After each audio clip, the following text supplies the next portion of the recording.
Greek triagle puffs tyropitas. 116 once pkg phyllo dough. A half-pound shredded Munster cheese. 1/6 oz pkg cream cheese. 1 egg beaten. 1 tbsp grated raw onion. 3/4 c melted margarine. A half c finely chopped spinach. I used frozen chopped. Squeeze out liquid.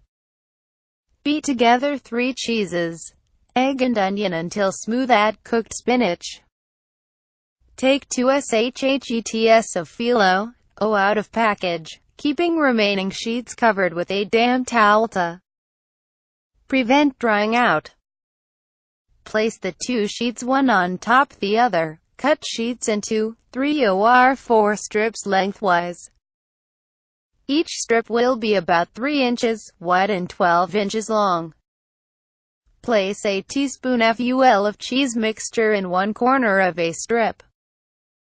Fold dough over mixture to right edge, fold up, then over to left edge, all the way up the strip, making a triangle.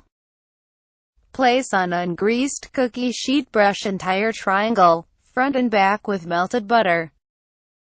Bake 400 for 20 min.